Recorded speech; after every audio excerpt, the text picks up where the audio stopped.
Eu vou te dar agora o caminho das pedras. Aonde que você precisa transitar, o que precisa ser feito para efetivamente você pegar esse cliente que te chamou apenas para ir na delegacia e conseguir converter esse contrato para a instrução inteira do processo até o recurso de apelação. Então é sobre isso que a gente vai falar agora, beleza? Esse cliente te chamou para ir na delegacia, a família dele, enfim, alguém te ligou, alguém falou, olha, eu conheço uma pessoa, você chegou na delegacia. Primeira coisa que você precisa fazer é o seguinte, obviamente, você vai se apresentar para quem? Aí não é o delegado que toma termo, né? Impossível, é o policial, né? Você chegou lá na delegacia, o flagrante está acontecendo, você vai encostar lá no balcão, boa noite, tudo bem? Meu nome é doutora Mariana Guizardi, eu sou advogada criminalista, estou aqui representando o fulano de tal. Quando o senhor puder, pode me passar as informações iniciais? Você vai falar com o policial, pronto. Você já se posicionou dentro da delegacia e você já disse quem você é, na defesa de quem você está e o que você precisa fazer. Primeiro que você vai mostrar uma cordialidade ali dentro. Então o policial vai falar, opa, educada, cordial, vai ser atendida já já. Quando ele te chamar para o atendimento, porque às vezes a gente chega e as coisas já estão bem lá na frente, né? A gente não dá tempo de acompanhar depoimento, aquela história toda. Então assim, quando ele te chamar, você vai solicitar a ele cópia dos termos dos policiais,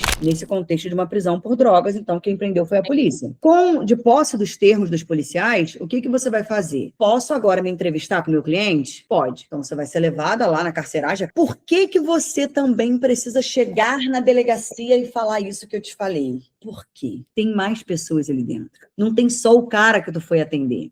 Eu posso dizer para você que 70% das vezes que eu estou atendendo um flagrante na delegacia, eu atendo mais um. Sem conversa fiada. Tá entendendo? Porque eu faço exatamente isso. Primeira coisa, você tem que ter uma aparência de advogada. Depois você não pode ter só a aparência, você tem que ter a postura da advogada. E você tem que chegar lá pisando firme igual uma advogada. E quando você chega lá no balcão, você já preencheu esses requisitos iniciais, e você chega no balcão e você dá um boa tarde, boa noite, que na maioria das vezes é à noite, né? Quando você chega ali e que você de fato já se posiciona e você fala, boa noite, tudo bem?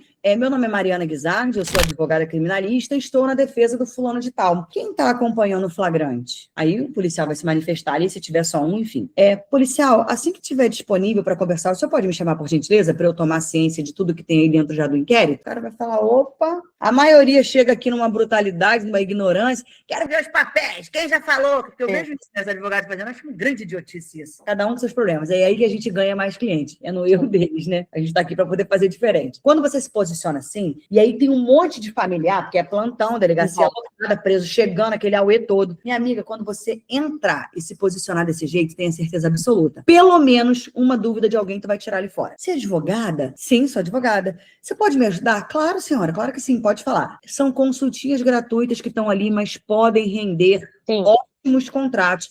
Eu te falo, por experiência, dessa caminhada inteira minha, que 70% das vezes que eu vou à delegacia, eu não atendo só o cliente que me ligou, não. Entendeu? Sempre tem um lá a mais. Sempre tem um lá de bobeira, dando sopinha, e a gente já com a colher pronta para essa sopa. Mas tudo é do posicionamento. Se a gente chegar miudinha, quietinha... Eu falei isso aqui hoje no escritório. Advogado bom não presta para nada. Advogado tem que ser ativo. Claro que você tem que brigar com ninguém. Mas tô dizendo assim, bonzinho. Ah, doutora Mária, tão boazinha. Não, você não é boazinha, não. Doideira é essa. Você pode ser boazinha dentro de casa dos seus familiares. Na rua, a gente é aguerrida, entendeu? A gente tem que ser forte, posicionada. Primeiro porque a advocacia criminal para mulher já é diferente, né? Quando as pessoas olham uma advogada criminalista até a gente passar a confiança para esse cliente, para ele entender que sim, ele pode ser representado por uma mulher e que ele vai sim ser muito bem representado, porque a gente tem conhecimento técnico, porque tem a prática, porque sabe se posicionar, isso ainda leva um tempo. A gente sabe que as pessoas levam menos de 3 segundos para criar uma figura sobre a gente, ou seja, para entender se ela vai confiar na gente ou não. 3 segundos, ou seja, muito rápido. Então, nesse momento que você tem que estar ali pronta para ganhar a confiança dessa pessoa. E aí é o que eu repito, a mulher ainda está numa construção sobre esse posicionamento. Por isso que é muito importante a gente saber sempre se posicionar, principalmente nesses ambientes que pra gente são um pouco mais hostis, não é verdade? Sobre a audiência de custódia. Você vai fazer um requerimento,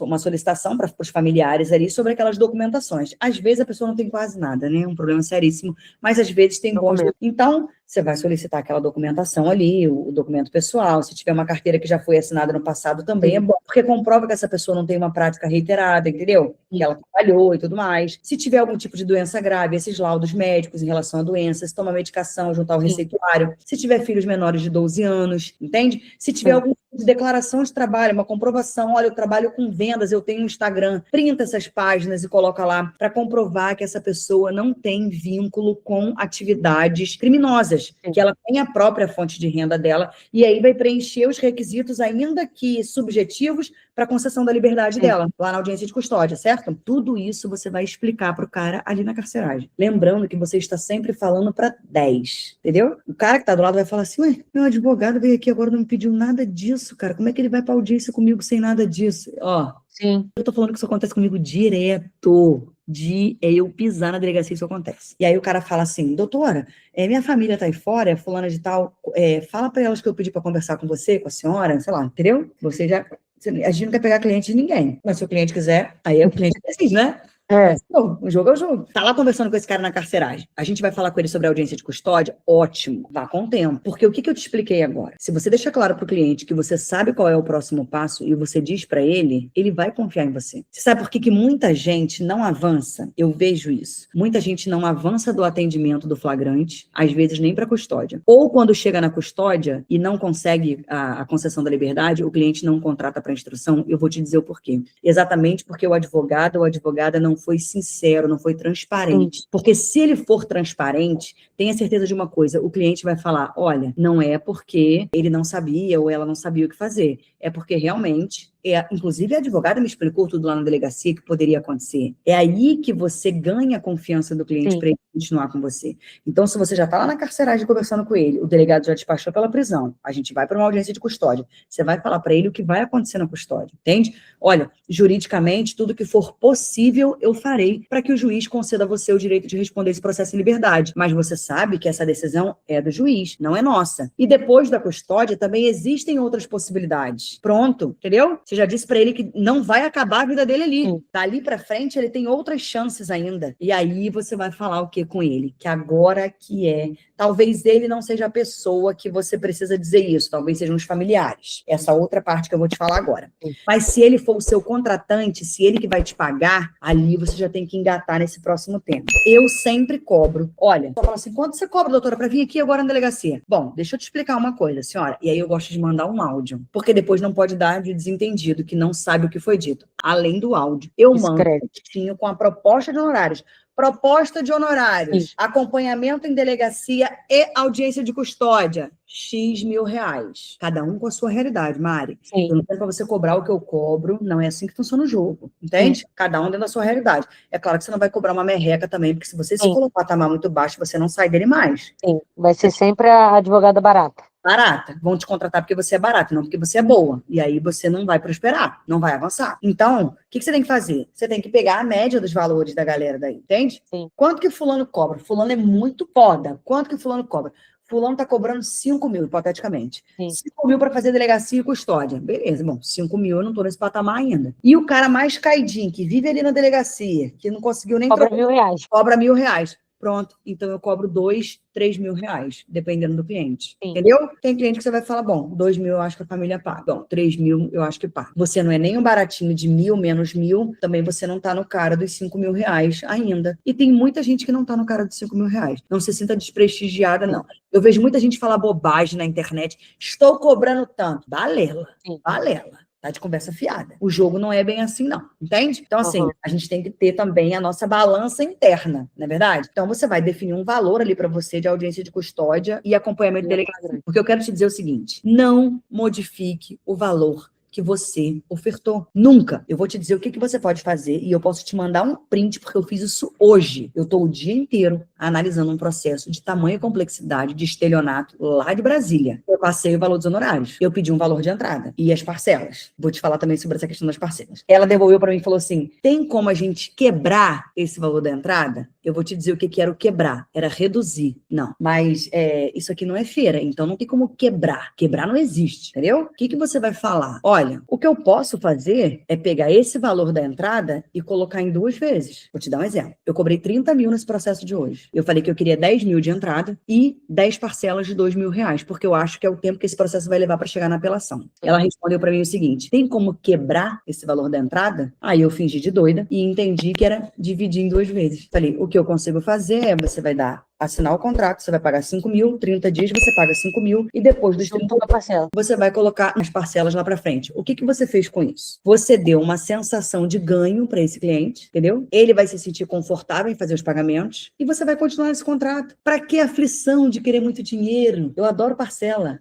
Tem uma coisa que eu gosto. Quanto mais parcela, melhor. Aí, ó, vem o contrato, valor da entrada, quanto que é as parcelas, a data. Tem cláusula no contrato simples, tá? Tu usa contrato de honorários? Uso, faço todos, tudo eu faço, porque eu já me dei mal com isso. Tudo no contrato. Sim. Você vai, mas ele me contratou só para fazer a custódia, eu já fiz, já acabou o contrato. Porque depois você fica amarrada nesse processo, o juiz te multa, inclusive, se você não for lá. O habeas corpus, às vezes ele já vem que vocês conversam, né? Sim. E habeas corpus vai estar junto? Habeas corpus vai estar junto? Essas loucuras assim.